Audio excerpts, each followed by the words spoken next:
Okay, a huge development today in the very high-stakes legal battle over putting a citizenship question on the 2020 census, which could be decided any day now by the Supreme Court.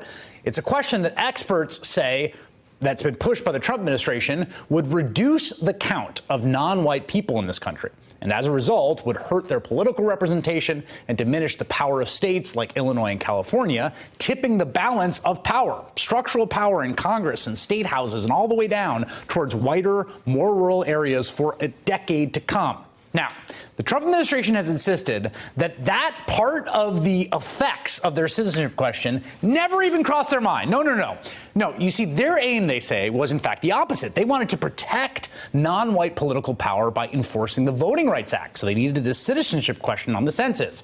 But the thing is, they have been found multiple times to be lying about how they decided to add a citizenship question onto the census, both by Congress and by federal courts, which have ruled repeatedly that the administration is violating the law and the Constitution by trying to ram this through.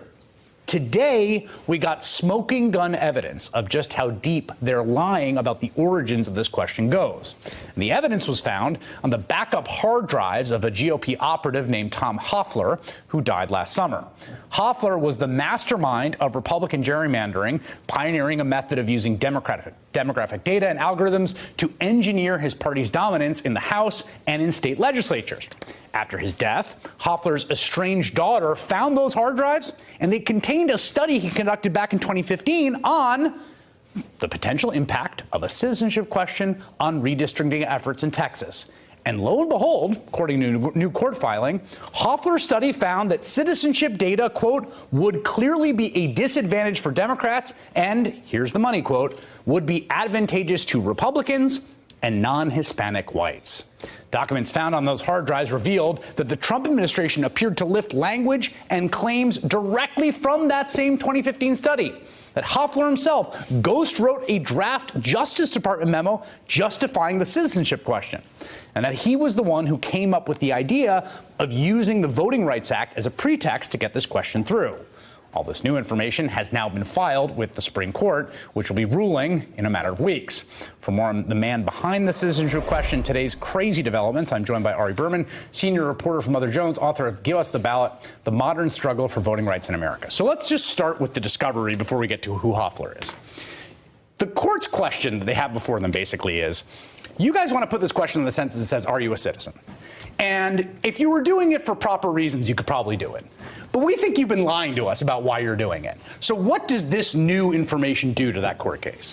Well, this information really gets to the heart of what the Trump administration is arguing. The Trump administration's basic argument is that this question about citizenship is needed to enforce the Voting Rights Act. Now, we know that that's ridiculous for many reasons. They haven't asked this question on the census since 1950. The Voting Rights Act was passed in 1965, so it's never been needed to enforce the Voting Rights Act. Not a single voting rights lawyer will tell you it's needed to enforce the Voting Rights Act. This is the same administration that has been actively hostile to voting rights, hasn't filed a single lawsuit to enforce the Voting Rights Act.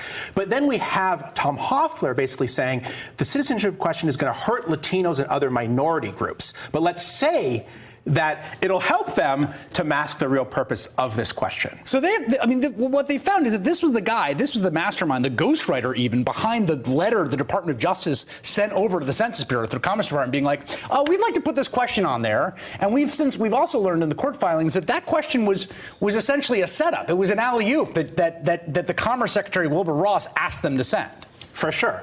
And this is so important because Tom Hofeller was the guy for decades traveling around drawing the gerrymandered maps for Republicans. He's the guy that drew the maps in North Carolina and Ohio and all of these other states that have been struck down in court after the 2010 election. So in and of itself, that is a scandal, Chris, because the census forms the basis for redistricting. So it has to be neutral. It has to be fair so that you can draw neutral maps. Well, here's the gerrymandering guy then basically saying, not only do I want to gerrymander, I want to gerrymander the census itself to make it easy for me to gerrymander. And then he comes in and says very, very clearly in black and white, this is going to hurt Democrats, it's going to help Republicans. We knew that already, but just to see it on paper from someone like this is just such a startling revelation. You know, he drew the infamous North Carolina maps with the Supreme Court struck down, if I'm not mistaken. They did, as unconstitutional racial gerrymandering. Yeah, they were basically like, these are racist maps. You're trying to screw over people of color. I think Clarence Thomas, right, even sides with the court striking them down. Yep. Like, that's how egregious they are. Here you've got this guy who's perfected this method in the States. You look at the country, it's like, well, you can't gerrymander the whole map, right?